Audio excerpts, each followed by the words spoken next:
자, 시작하도록 하겠습니다. 지난 시간 저희가 드디어 이제 프로그래밍의 아주 기본 요소, 변수랑 조건문, 반복문, 그리고 자료형까지, 자, 이론적으로 이 4개만 알고 있으면 생각할 수 있는 거 다 만들 수 있다고 그랬죠. 과정 조금 보탠 건데 만들 수는 있어요. 물론 굉장히 힘들겠지만. 그래서 이 부분을 여러분들이 굉장히 연습을 많이 해서 내가 생각하는 걸 좀 표현하는 것을 많이 연습을 해보셔야 돼요. 그래서 4대 요소를 가지고 이런 거 문제 같은 것도 답 보고 한번 이해했다고 넘어가지 마시고 내가 답 안 보고 풀 수 있을 때까지 반복해서 풀어주시는 게 좋습니다. 그래서 이 코드 구조를 잘 파악할 수 있어야 돼요. 이게 어떻게 돌아가는 건지. 반복문 같은 거, 이중 반복문 안에서 변수가 어떻게 막 바뀌고 이런 거를 한 번씩은 직접 디테일하게 계산을 해 보셔야 됩니다. 그래서 저번처럼 이 연습 문제를 한두 개 정도만 같이 한번 풀어보고요. 다음으로 넘어가도록 하겠습니다. 자, 삼각형 그리기인데 도형 그리기 제가 이것도 반복문 연습할 때 참 좋다 그랬죠. 그래서 응용구구단이랑 응용구구단이라고 있는데 정답으로 올라갔죠, 이거. 자, 이렇게 생긴 구구단인데 구구단을 조금 우리가 변화시켜가지고 기존의 틀에서 우리가 원하는 좀 더 디테일한 방법으로 원하는 구구단을 뽑아낼 수 있도록 만들어 보는 거고요. 삼각형 그리기 같은 경우도 2번이나 3번 하나만 하면 나머지 다 유형이 똑같으니까 참고를 해볼 수 있을 것 같습니다. 그래서 빠르게 같이 한번 풀어보고 못 푸신 분들은 혹시 저렇게 푸는 거구나 이렇게 넘어가시면 됩니다. 자, 일단 요거 응용구구단 같은 거 먼저 해볼게요. 이제 프로그래밍이라는 게 결국은 내가 한번 명령 컴퓨터한테 편지 쓰는 거라고 했죠. 그죠? 명령 목록을 한번 작성하고 프로그램을 만들고 나면 프로그램 우리 손을 떠나는 거예요. 그죠? 자, 요거는 간단하게 이렇게 말할 수가 있죠. 여러분들이 작성하시는 파일 있잖아요. 명령으로 작성하시는 파일, 이걸 소스코드 파일이라고 한다고 그랬죠. 이렇게 컴퓨터한테 하고 싶은 명령을 쭉 작성해 놓잖아요. 자, 그럼 컴퓨터는 이걸 바로 실행하는 게 아니고요. 여러분들의 소스코드 파일 뭡니까? .java죠. 파일 이름은 뭐 짓기 나름이고, 그렇죠? .java 해서 우리가 여기다가 막 자바 문법을 이용해서 명령어들을 쭉 반복문, 조건문, 변수 써서 나열하죠. 그리고 이거 컴퓨터한테 실행하라고 하면 컴퓨터 실행 못합니다. 그래서 여러분들이 컴퓨터한테 이걸 실행시키게 하려면 이게 실행 가능한 파일로 한번 번역 과정을 거쳐야 돼요. 컴퓨터는 이 자바 문법을 잘 모르고 1, 2밖에 모르거든요. 숫자밖에 몰라요. 1, 0밖에 몰라요. 그래서 이렇게 번역해서 나온 거를 이제 이름 똑같아요. 만약 a.java다 라고 하면 a.class라는 파일이 나옵니다. 요거를 실행할 수 있는 거예요. 자, 컴퓨터가 있습니다. 더 정확히는 머신이라고 할게요. 머신이 있는데, 자, 이 머신이 우리 자바 프로그램을 실행해주는 주체인데, 요거 그냥 주면은 실행을 못 해주고요. 한번 번역해서 요 클래스 파일이라는 걸 줘야 실행할 수가 있습니다. 그러니까 여러분들이 여기서 첫 번째 버전의 명령어 목록을 작성하고 번역해서 이 파일이 나오면 똑같은 내용이 적히는데 이건 사람이 알아들을 수 있는 언어, 이건 컴퓨터가 알아들을 수 있는 언어, 이렇게 바뀌는 거예요. 이건 사람이 알아듣기 힘들겠죠. 반대로 이건 컴퓨터가 알아듣기 힘듭니다. 그래서 번역 과정을 한번 거치는데 내용은 똑같은 거예요. 어쨌든 이걸 딱 주면은 순서대로 얘가 명령을 실행해 주는데요. 이게 한번 번역되고 나서 a.class 파일이 나오면 여러분들이 여기를 막 수정을 해도 얘랑은 관계가 없겠죠. 그죠? 얘는 이미 요렇게 이거 수정하기 전 적어놨던 명령어를 그대로 번역한 버전이기 때문에 이 번역본이 한번 나오고 나서 여러분들이 고쳐봐야 여기에는 별 영향이 없습니다. 그죠? 그래서 만약 여러분들이 여기 잘못했어 그래서 이만큼을 지우고 다시 실행하고 싶어요. 여기까지만. 그래도 얘를 실행하면 얘는 여기까지 실행이 되는 거예요. 그렇죠? 여기를 걷어낸 새로운 버전의 소스 코드를 실행시키고 싶으면 번역을 한 번 더 해서 이렇게 생긴 클래스 파일 하나 더 만드셔야 돼요. 그렇죠? 그래서 파일은 이 하나의 소스 코드로부터 여러 개 나올 수가 있는 거예요. 그렇죠? 그래서 내가 번역 한번 하고 나서 실행 가능한 파일이 나오고 나면 얘는 우리 손을 떠나는 겁니다. 얘는 이제 우리가 고칠 수 없어요. 그렇죠? 우리가 명령서를 고친 다음에 새로 명령을 내리고 싶으면 고친 다음에 번역해서 실행 가능한 파일 하나를 다시 만들어요. 이 파일이랑 이 파일은 서로 다른 거죠. 이런 걸 버전이라고 해요. 1버전, 2버전 이런 식으로. 그래서 업데이트 할 때마다 새로운 버전 파일이 나오죠. 이런 내용이라고 보시면 되는데, 자, 그래서 우리는 한번 그 명령어를 작성을 할 때 이 얘기를 왜 하냐면, 한번 명령어를 작성을 할 때 잘 작성을 해야 우리가 번역 파일을 한 번만 만들고, 이걸 한 번만 만들고, 우리가 새로운 코드를 수정하지 않아도 얘가 좀 다양한 일을 할 수 있어야 되잖아요. 다양한 상황을 얘가 조금 반영을 할 수 있어야 되잖아요. 상황 조금 바뀐다고 우리가 막 이렇게 소스 코드를 건들면 그때마다 새로운 파일이 나와야 되죠. 이렇게. 그렇죠? 이건 쓸모가 없어지는 거예요. 그렇죠? 그래서 소스 코드를 가능한 한 수정하면 안 좋아요. 그러니까 가능하면 수정 안 하는 게 좋습니다. 그럼 한 번 만들 때 제대로 만들면 되겠죠? 그렇죠? 그래서 가급적이면 수정을 안 하는 코드를 만들어야 된다라는 걸 항상 기억을 해주셔야 되고, 내가 이 소스 코드를 최대한 안 만들고 다양한 기능을 할 수 있는 프로그램을 만들어야 된다, 이렇게 생각을 하셔야 됩니다.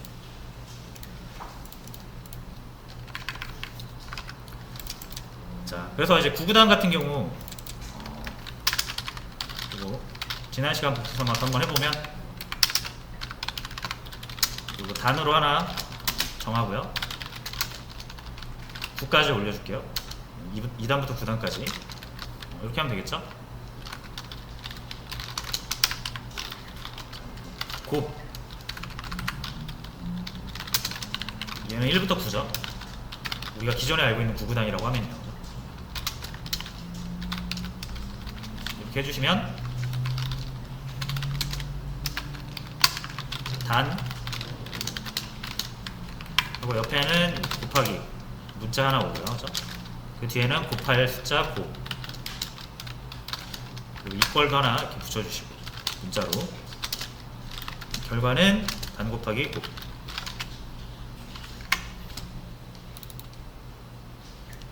이렇게 해서 이제 2단부터 9단을 만들었잖아요. 자, 근데 이게 가장 이제 확장성이 없는 프로그램이라고 보면 되죠. 무조건 2단부터 9단만 나오는 거잖아요. 그 사용자가 나 2단부터 100단 보고 싶은데 라고 하면은 이거 소스 코드를 고치지 않고서는 2단부터 100단을 나오게 할 수 없는 거죠. 아까도 말씀드렸지만 소스 코드를 자주 고치는 건 별로 좋은 행위가 아니라 그랬죠. 그래서 우리가 이걸 어떻게 하는 거야? 사용자가 2단부터 100단을 원하는 사람도 있고, 2단에서 10단을 원하는 사람도 있고, 2단에서 5단을 원하는 사람도 있을 거 아니에요. 천차만별인데 그때마다 이걸 고쳐줄 수 없으니까, 소스 코드를 고쳐줄 수 없으니까 소스 코드를 아예 그 사람, 이 프로그램을 사용하는 사람이 입력한 값을 직접 받아서 처리할 수 있게끔 해버리는 거죠. 그게 입력이라고 했죠. 그래서 입력을, 프로그램이 입력을 받아들일 수 있으면 훨씬 다양하게 대처가 가능하다라는 거죠. 자, 그래서 단을 2단부터 9단까지가 아니라 원하는 대로, 사용자, 이 프로그램을 사용하는 사람이 원하는 대로 해주고 싶으면 그 사용자가 원하는 게 뭔지 일단 알아야 되니까 그걸 입력이라는 걸 통해서 알아내는 거죠. 프로그램 입장에서는. 어떻게 한다 그랬습니까? 스캐너. 요거는 뭐 안 외우셔도 된다 그랬죠. 지난 시간에 했던 코드에서 이렇게 복사해서 가져오시면 됩니다. 가져오시면 되고, 만약 기억 안 나시면 구글에 찾아보시면 돼요. 자바 스캐너 이렇게 치시면은 바로 나오죠. 그대로 쓰시면 되고요. 빨간 줄 뜰 때는 요 인풋가 안 돼 있어서 그런 거라고 했죠. 인풋을 직접 적어도 되지만 이 적는 게 어렵잖아요. 그래서 컨트롤 시프트 영어 누르시면 추천을 해줍니다. 자바가 가지고 있는 스캐너라는 도구가 이렇게 3개가 있는데 뭘 쓸래? 라고 제시를 하고 있는 거고요. 저희는 이 util.scanner 요거 쓰시면 됩니다. 자, 그러면 이제 우리는 프로그램을 딱 특정 시점에 멈출 수 있다 그랬죠. 그리고 대기시켜 놓고 여기에서 사용자가 입력할 때까지, 그죠? 프로그램이 기다리게 할 수 있습니다. 그게 이제 s.next 라인이죠. 요거 만나는 순간 컴퓨터는 대기합니다. 그죠? 언제까지? 입력이 완료될 때까지. 입력은 이 콘솔에서 이루어지고요. 입력의 완료는 엔터입니다. 엔터. 그래서 실행을 하면 아무것도 진행이 안 되고 있죠. 여기서 걸려 있는 거고, 제가 엔터를 치는 순간 이제 구구단이 나올 거예요. 자, 그리고 우리가 그럼 입력을 해서 이렇게 뭔가 입력해서 엔터 치면은 요게 이제 그러니까 우리라는 얘기는 여기서는 프로그램을 사용하는 사용자 입장이에요. 항상 생각을 하셔야 되는 게 언제나 2개로 이렇게 나뉘죠. 입장이. 그렇죠? 이거는 프로그램 입장이고요. 여기는 사용자 입장이죠. 프로그램을 사용하는 사람. 그렇죠? 사용자는 불특정 다수예요. 그렇죠? 이 프로그램은 우리가 만들어낸 프로그램이죠. 그렇죠? 이게 이렇게 상호작용하는 거죠. 프로그램이 보여주는 게 출력이고, 사용자가 프로그램 안으로 넣는 게 입력이죠. 그렇죠? 요거를 유저 인터페이스라고 하는 거예요. 뭐의 유저 인터페이스 뭐예요? 유저가 프로그램을 사용하는 방법이죠. 그렇죠? 자, 그래서 이렇게 입력을 받은 값이 프로그램 안으로 들어가야겠죠. 근데 사실 이제 이게 바뀐다 그랬죠? 입력된 값으로 이렇게. 그렇게 알고 쓰시면 됩니다. 이게 나중에 내가 입력한, 사용자가 입력한 값이 여기로 들어오는구나. 그럼 어떻게 해요? 제일 좋은 건 일단 받아주시는 거예요. 언제 어떻게 써야 될지 모르기 때문에 단정보죠. 이거 단정보로 쓸 거니까 단 이렇게 받아주시고, 여기 단으로 이렇게 만들었으면 여기서는 단이 필요 없겠죠. 자, 그런데 이렇게만 안 들어가죠. 이 단은 스트링인데 넣으려는 건 int니까. 자, 그럼 얘를 int로 만들어야 되고요. 그러면 얘가 또 문자열, 스트링으로 받아오기 때문에 스트링으로 받아온 걸 숫자로 변환을 해줘야 된다 그랬죠. 그래서 integer.parseInt. 숫자를 받는 방법은 2가지가 있다고 했지만 next int 요거는 그냥 잊어버리셔도 됩니다. 이렇게 쓰세요. 자, 이렇게 하면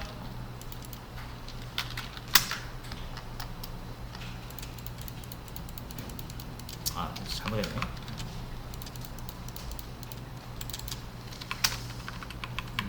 자, 여기서 단이 아니라 요 정보는 뭡니까? 우리가 만약에 2단부터 뭐 10단, 2단부터 20단, 2단부터 5단 막 이렇게 그 리미트잖아요. 그죠? 2단부터 몇 단까지 보고 싶냐, 그러니까 그런 거.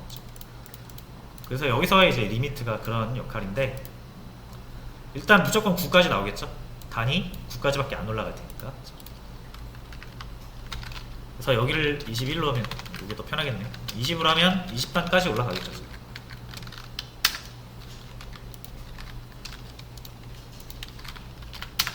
20단까지 나오죠. 그러니까 여기가 몇이냐에 따라서 구구단이 몇 단까지 나오는지가 결정이 되는 거고, 이건 단이 아니네요. 생각해보니까 단은 그냥 이렇게 쓰는 게 맞고요. 요 리미트가 이제 이렇게 되는 거죠. 사실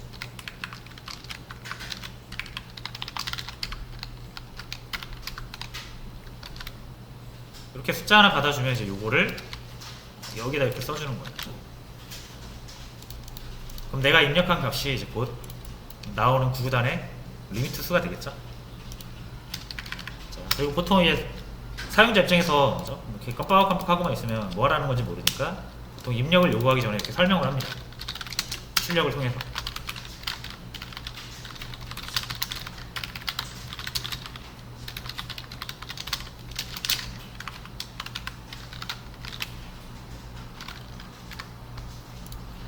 그래서 난 10단까지 원해.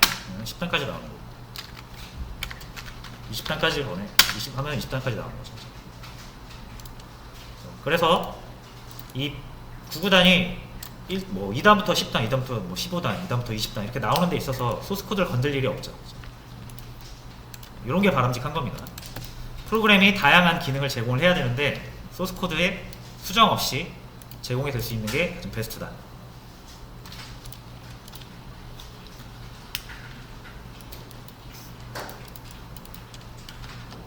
자, 뭐 이제 이런 식으로 입력값을 이용해서 만들 수가 있는데 나머지는 사실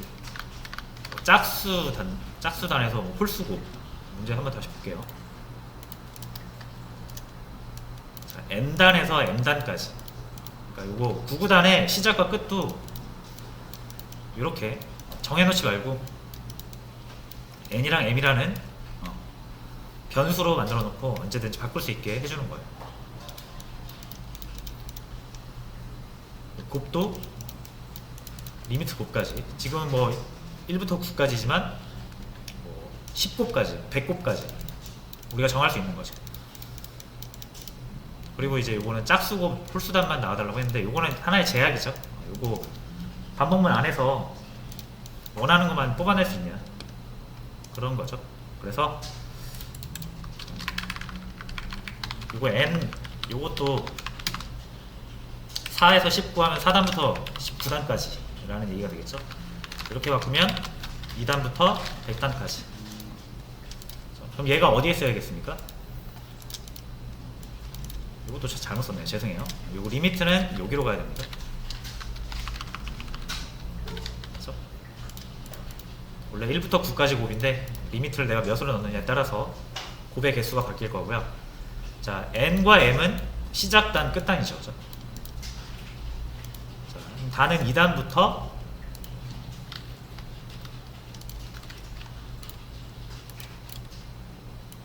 다시요. 단은 n단부터 m단까지죠. 죄송합니다. 그러니까 여기다 n을 넣어주셔야 되고 여기다 이렇게 m을 넣어줘야겠죠. 제가 그 포문 설명드릴 때 이 포문이 이제 숫자로 쓸 때 보통 여기가 시작, 여기가 끝, 증가량이라고 한다 그랬잖아요. n부터 m까지 1씩 증가하는 거라고 보면 되겠죠. 됐죠? 자, 그리고 이제 요거를 우리가 좀 원하는 대로 작성을 하려면 다 이렇게 숫자를 받아줄게요.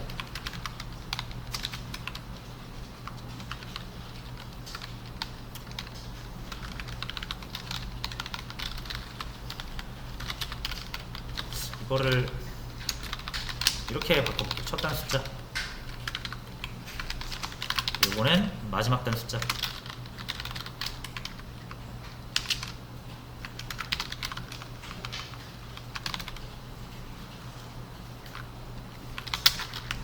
요것도 하나 더.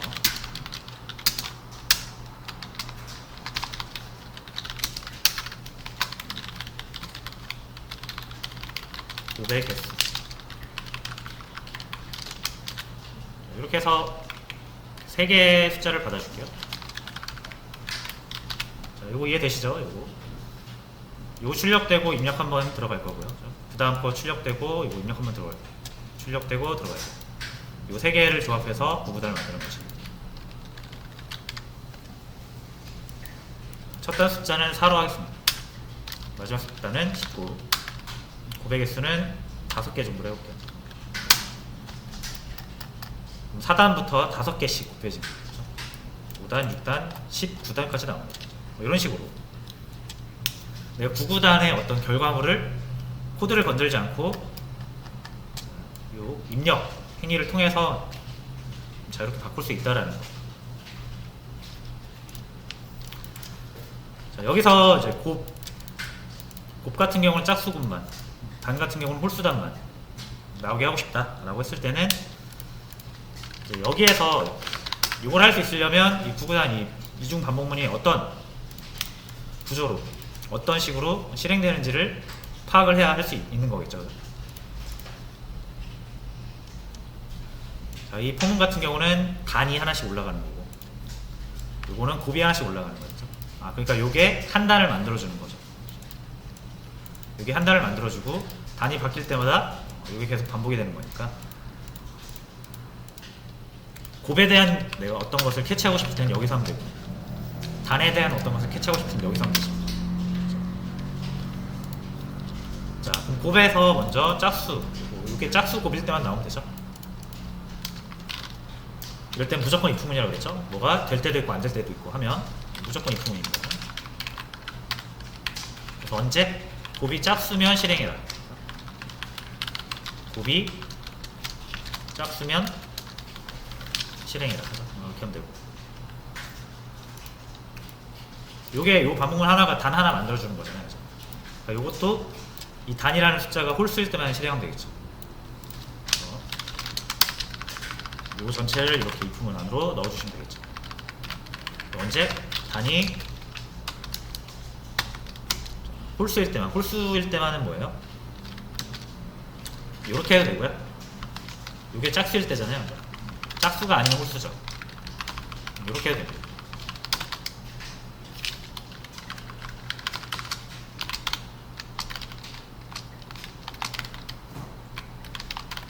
자, 이렇게 해서 뭐 아까 4단부터 19단까지 고백의 수는 10개 정도 할까요? 20개?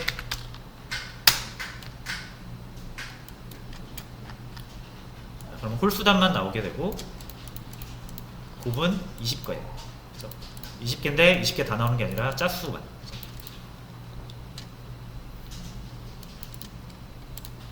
자, 뭐 이런 식으로 이제